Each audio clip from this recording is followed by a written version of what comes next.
Susity. Susity!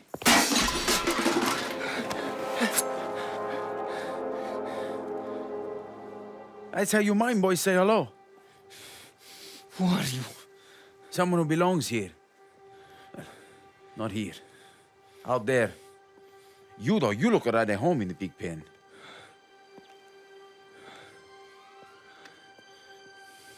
I'm Cesare. My uncle runs this place. Where's Luca? Busy. He told me you wanted to make yourself useful. Don't worry about that. They smell you before they see you. But change out of those rags, will you? I'll wait outside.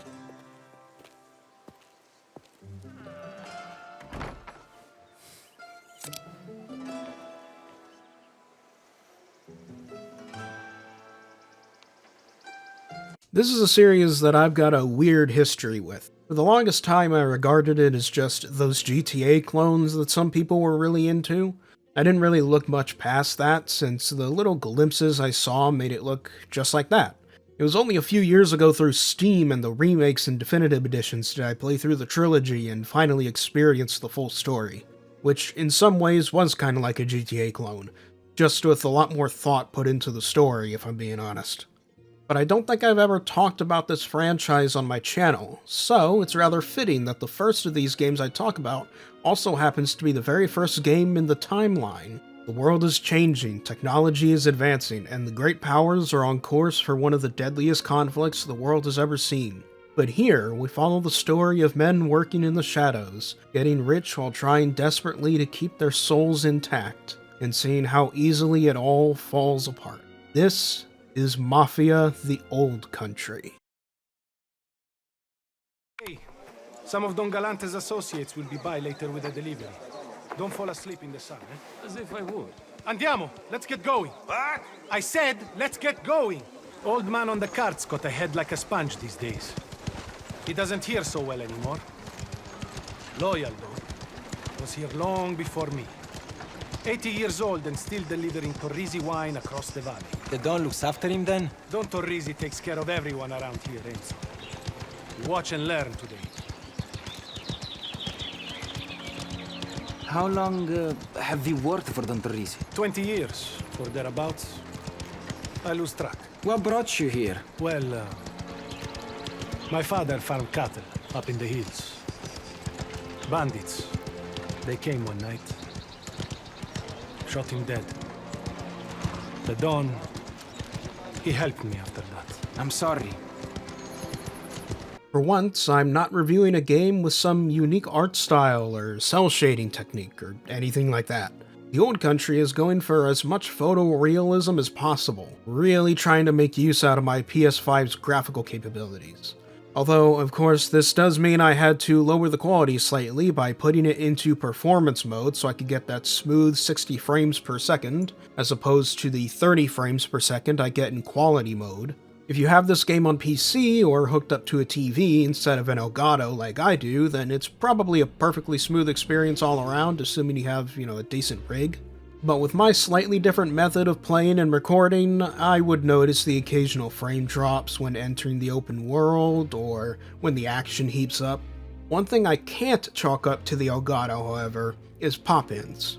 Again, running on performance mode, but in-game as well as in cutscenes, I was beginning to notice textures popping in pretty regularly, which can obviously be pretty immersion-breaking, especially when it's zoomed in on someone's face, and suddenly all these pores pop in all at once.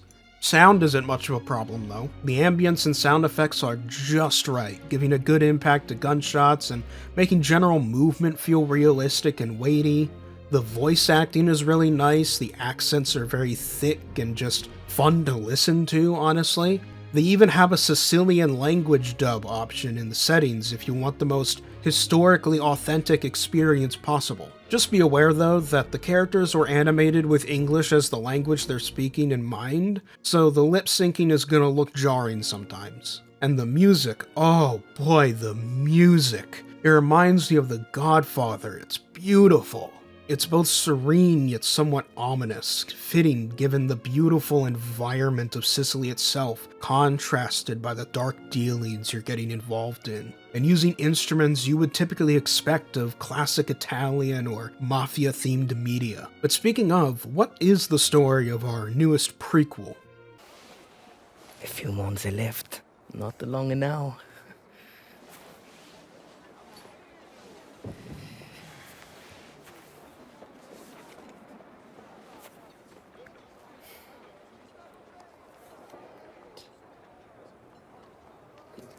Read this again for me, will you?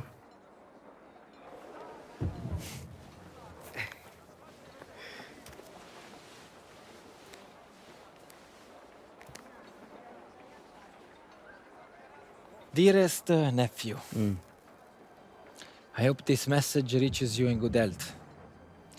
I washed up again in America, and this time I've decided to stay. Write to me if you can. Better still, join me here. I'll buy you steak and eggs for breakfast. My fondest regards, Uncle Silvio.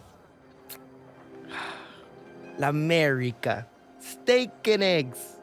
Hey, once we're paid up, I'm on the first boat over. I'm going far away from this place, Gaetano. Never coming back. The Old Country is, well, a prequel to the Mafia trilogy. It takes place in the 1900s in Sicily, the origin point of La Cosa Nostra, the form of organized crime we typically associate with the Italian Mafia. And here we actually see the origins of many of the characters and families that would become main players in the rest of the trilogy. From a reference to Don Salieri, to the Vincis, to the Galantes. Our main character, however, is Enzo, a former miner that was once trapped in debt to the Spadaro family, with him and his friend abused by the local underboss. After the sulfur mine they're forced to work in explodes, however, his friend dies and Enzo is left to run from the Spadaros.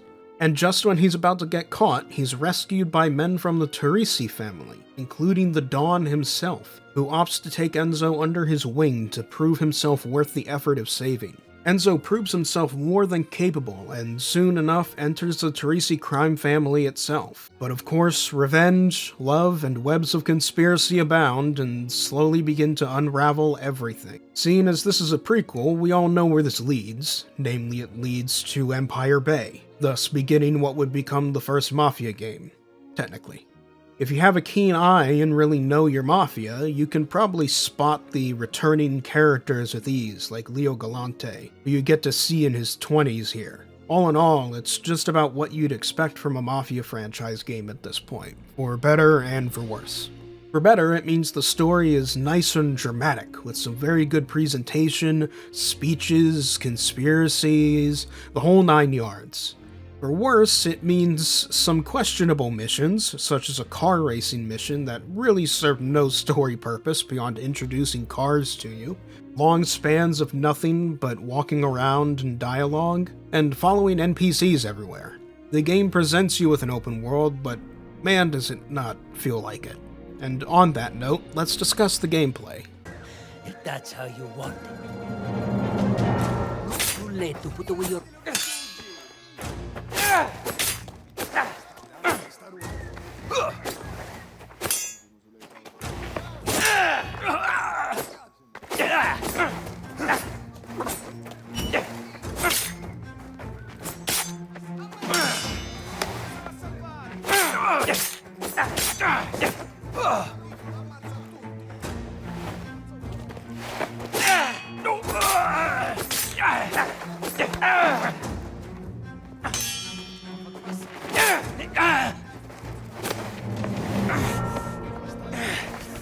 Where's that big mouth now, huh? Bastard.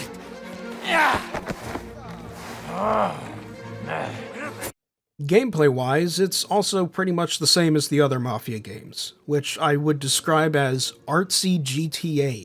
It has the foundational trappings of a GTA clone, from driving mechanics to the open world, collectibles, etc., but it all feels very bare bones. It's like they wanted to make an open world, but realized after they made the world that this is a story-driven game. And so most of it feels very empty, with little opportunity to explore. Seriously, it took multiple chapters before I hit a point where I felt like I wasn't being railroaded through a mission, following or escorting NPCs, and that I could actually move off the beaten path and deal with any number of the collectibles that the game introduces you to. Sure, Sicily looks absolutely stunning, but there's practically nothing to do in it. The only real thing there is to do is look for photo spots, fox statues, and little insignias. Collectibles that give you more money to buy a fresh gun, unlock cosmetics, or unlock a little minor upgrade. That's basically it. There's this whole minor upgrade system, but the effect it has on your gameplay is so negligible, I barely noticed anything. I didn't even feel the need to buy any additional upgrades to begin with, because there was just either no opportunity to go buy my upgrades, or just no reason to do so. And getting from place to place can range from alright to annoying, depending on your mode of transport. I understand you want to be authentic and get across just how unwieldy these old cars used to be, for instance, but it does not make for an enjoyable gameplay experience. It just feels annoying having such a large delay between me moving the stick and the car moving at all. It makes them feel almost slippery, like I'm driving on ice. Somehow, horses feel easier to control than a car, and a horse is a living being. You'd think the literal animal would be more liable to not entirely be responsive to me, but here it's the other way around. And lastly, the combat. Gunplay is fine. It's a bare-bones third-person shooter affair with grenades. Nothing special, but not offensive.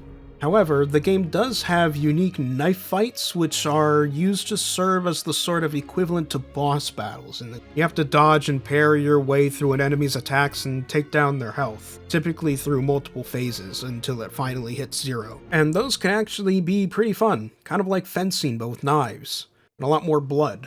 It's simplistic, but enjoyable. Guardi, trackers, private detectives, dogs, hunters, and insurance collectives. Not one could capture the bandit prince. What hope did the lords have in such a place? He roamed the hills freely, plaguing their minds, until, one by one, the lords fled. And on that blessed day, the people rejoiced. But new lords have arrived. Different names, different clothes, but with the same old demand. So, whispers of the bandit prince sweep the land. Will we see his like again? Well, that is up to the lords, my friend. And that's Mafia: The Old Country. Despite everything I complained about at the end there, I still find I enjoy the game a good deal. I like the story and presentation that the Mafia games offer, so it manages to counterbalance the questionable gameplay for me. If you're not a big story guy, this definitely isn't for you, but if you do like a good story and want something more linear, despite how it presents itself, I'd say give this a go. This has been TheRatMan, and I will see you all later. And lastly, a special thank you shout out to Mike Uniturtle, Reese, Scarlet, and TheRat. Thank you for the $5.